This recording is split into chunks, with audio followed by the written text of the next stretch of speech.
Hey, Deb, hold on. I got a slide pass real quick and you get started. Okay.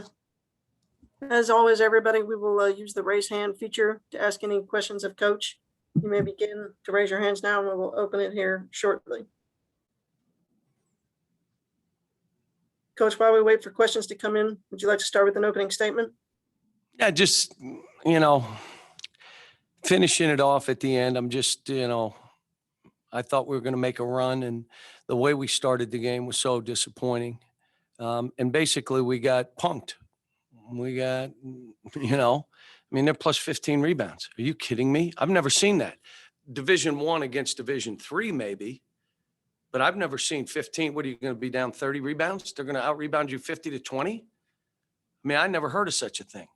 In the second half, I told him at halftime, I said, this will be a great story, this comeback, if that's what you want. But I can't play anybody that's not going to rough it up. If you don't want body contact, you can't be in this game. And then I was trying to anything I could. And Dante had it going. The kids loved it. I loved it. We were running stuff for him. And, he was making shots. And you notice from the Arkansas game, I kind of adjusted the out of bounds stuff, and we did what we wanted and got a good look. If he wasn't so wide open, I would have called a timeout right in front of us, but he was so wide open, I just let it go. But it's just disappointing. And it's, let me just say, kind of like the year went, a couple baskets here, a block here. They make a free throw. We miss a free throw. A guy's wide open, and instead of making a tough play and getting fouled, we take a jump shot. Doesn't have a chance of going. It's, a tough, our teams physically have always been roughhouse tough. And this team wasn't that way.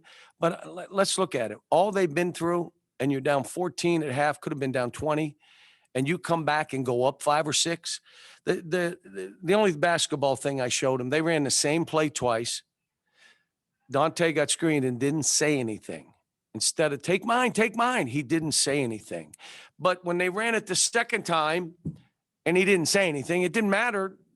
Keon, go out and guard it. And they gave him another one. We gave him one. And so that was the two. And I'm like, come on now, we're better than that. That's just having basketball sense. But give Mississippi State credit. They were ready to go. They knew they were going to. Their bigs haven't done that to any team this year, what they did to us. They scored almost every point in the first half. Kyle Tucker, go ahead. Cal, I'm sure that over the course of this year, you've spent a lot of time thinking kind of, how did we get here? How did this happen? What are the biggest things you feel like you've learned from this? Not right season? now, Kyle. Well, let's just talk Mississippi State. That's all I'm going to talk about, because to really sit back and look at, some things that went, guys that we thought, and, the Corona and one of the things I'm proud of, we went 5 months with no positive test on the staff or the team. 5 months. And that means the kids were disciplined. And that means the university was doing what they were supposed to keep these kids safe. How we traveled, what we did. No expense was spared to make sure we did it the right way. But again, this is having a brand new team without Keon, without Terrence, and trying to do this, and then playing one of the best schedules in the country doesn't bode well for what was going on. And it's sad. We were a couple wins away from being a team, even with a bad record, 2 or 3 wins. And you're right there with all the numbers that they're saying, all these teams in the NCAA tournament. But you know what? At the end of the day, you got to win games, and you got to be tough, and you got to play winning basketball, not just basketball. I'm either going to get fouled, or it's a shot I can make, or a shot someone rebounds. Defensively, I'm not breaking down and fouling and giving them a chance to beat us on the foul line. Ain't happening. That's not winning basketball. And we were never able to get fully engaged in that. But I'll say this, all these kids have been through, and they never stopped. They gave us an effort every night in practice, every game. Now, we were lacking and flawed in different ways as a team, but they fought. And I would say disappointed in the record, but not disappointed in these kids. You know, not disappointed in them. Just, you know, we weren't,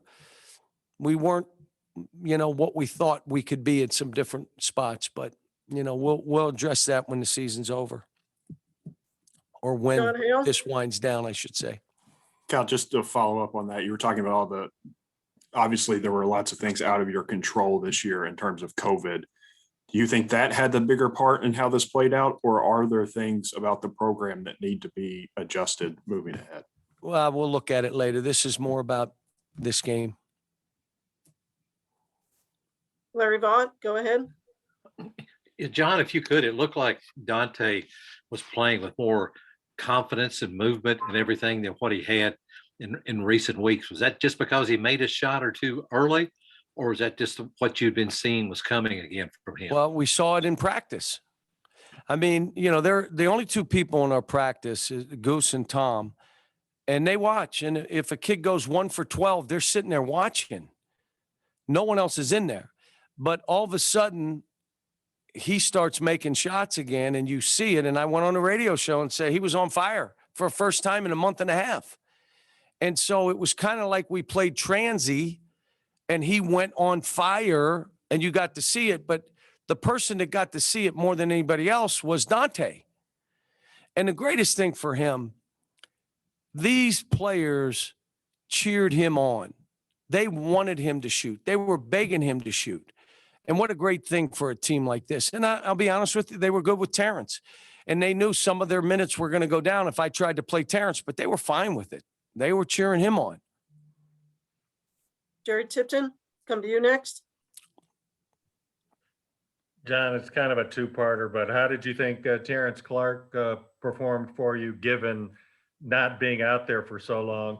And Brandon struggled, it seemed. How difficult was it as a coach to not know what you were going to get from players game to game? That was a tough one for this year. But again, let's just talk no summer, no fall, 10 new players who'd never played together, no Keon. You're 6 games in, 8 games in, whatever it is, and no Terrence Clark. And what I tell you about Terrence, he was fine until he got a little winded. And then there was a play, the ball bounced near him, and he had no chance of getting it because he couldn't even move to go get it. And that's when I took him back out. It's not fair to put him in and then have him make a play that we lose. It all was coming back to effort and intensity at the end anyway. But I thought he did fine. And it's a heck of a thing that he wanted to try to play to help our team. And he knew if we had 4 games in 4 days, he was going to be needed. John Clay, go ahead. John, you talked about how Mississippi State inside, the way they dominated around the rim. Was that just a toughness issue, or was Mississippi State doing things to get the ball inside on you easily? We had worked for a few days about sitting on the post, basically fronting the post. And in the first half, we just stood behind the post. And we don't weigh enough. We're not tough enough. So they would turn shoulders into you, elbows into you, move you, and just lay the ball in. We're not, you know, he weighs 260. Argay weighs 195. And so we said, you got to sit on him. You got to get around. You got to, you know, what happened in the second half was we started switching ball screens. So when you watch what was happening, they were going ball screen. We just switched everything and had our bigs guard their guards and our guards guard their big until we could switch back. And that's where we made a run on them. But in the first half, they were driving it down and throwing it to the post. Our guards got beat on the dribble, and then they were dropping balls to the post, and we were standing behind. The other one is they rebounded. So when you talk about how they scored, they probably scored 7, 8 baskets by just offensive rebounding, where we just couldn't come up with balls. Michael Bennett, go ahead. John, it seemed like the first half that you obviously got out rebounded, out replayed in the paint, and Mississippi State was just owning it. And there was no sense of urgency on the team. I'd like to know what you said at halftime to totally turn this around. And then what did you say after the game was over and the disappointing loss? At halftime, you know, the staff was going crazy a little bit. I walked in, I said, just stop. This ain't about us. This is, if they want to do this, they'll fight. and we're going at you in the post, and you're going to either prove you're tough enough or you're not. We talked about, do you understand that if we get this close, you're going to watch a different game? I talked about, like, all right, I'm starting Dante this half. Jacob, he's just too physical a game for you. Can't play in this game. And so now we went with him, and the team was kind of jacked that we did it. But the reality of it is we fought. We threw it into the post. We weren't trying to shoot jumpers. We're coming at you just like you're coming at us. And then a couple things. And then after the game, I just said, look, I'm just going to go two things. One, the two plays that they ran in a row for the three that we did not speak, not one word. And then when they did it a second time, you didn't have to speak. You knew what was coming, and you still let them get the shot off.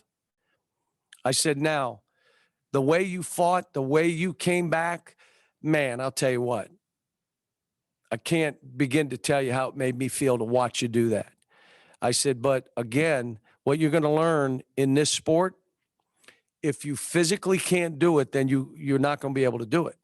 So you can skills, bounce it, do your thing. If you physically can't do it, you can't do it. And this was a great lesson. And sometimes you can physically do it. And I'd rather not, because it's kind of rough and guy hits my body. So I'm just going to push instead of wedge. He drives. I'm going to back away from him and give it. If I have to offensive rebound, he may touch me. So I'm going to stay out here. Okay. But here's the point. Either you play that way or not this sport. This sport is a man's sport. And the way they played in the first half, and we gave ourselves a chance, and, but that's, Okay, and then I Greg. just thought, and then the only other thing I talked about is academics. It's time to finish the term, and it's not an option here. You finish the term, and you get with Mike Stone and you line whatever up you got to line up, but you finish the term. Gary Graves, finish us off. Yeah. Cal, you were talking about the comeback. I mean, how encouraging is it for you with this roster to see, even though you're down, by double digits, but they come back and make it a game? I mean, going forward, I know it's too soon. No, I'm sorry. I coach at Kentucky. No.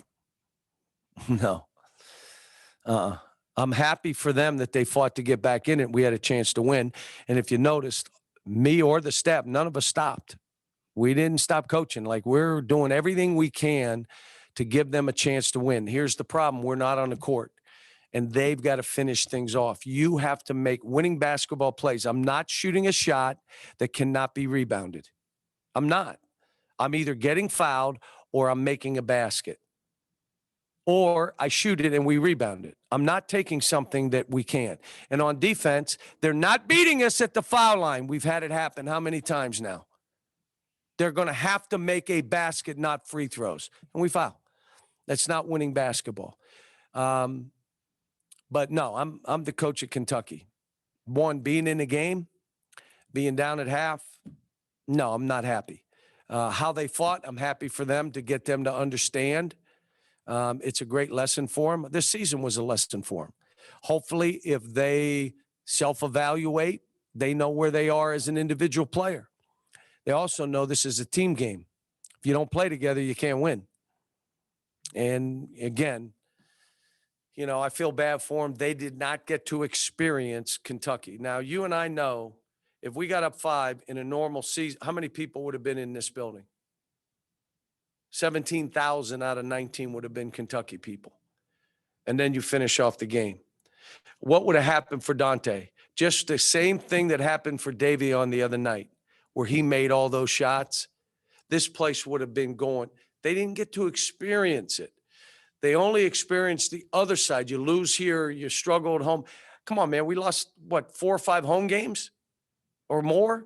We don't lose at home. We haven't lost that in my entire time here. This experience for them, they've been cheated. But you know what? I'll say this. They could have taken better advantage of the opportunity that was here playing-wise. And I wish I could have helped them more. I wish I could have done more. I wish I could have thought of different things. But I will say, I walk away knowing that the staff and I, we worked and never stopped for these kids. And it was about them. We never took it personal. I'm not looking at it like my record. I don't care about that. I don't care what my record is forever. I don't care. This is about how do we help kids? How do we get them prepared for life, for basketball, for life after basketball? How do we get them prepared as a man, as a father, as a husband? How do we do this? What do we do together to do this? And I think these kids were cheated in one way and weren't cheated in another way. Going through this is one of the great life lessons that they're going to have, that they survived it and they had their chance. If we win this, who knows what could have happened? You know what? They had their chance. And when you let stuff go, you learn to fight more. Somebody's going to die, them or us. Well, you must be okay if it's you, because you're going to take a shot or you're going to foul, or you must have been okay that it was you to die. My teams historically played like if they lost, they were going to the electric chair. This team did not. Times we did, but maybe physically, we weren't capable of that. But you know what? Here's what I would say. For them to play how they started that game and then to play the second half the way they played says something about them. They never quit on anything. They didn't quit one time this year. Thanks. Thank you, Coach. Folks, we'll have the players in as soon as we can.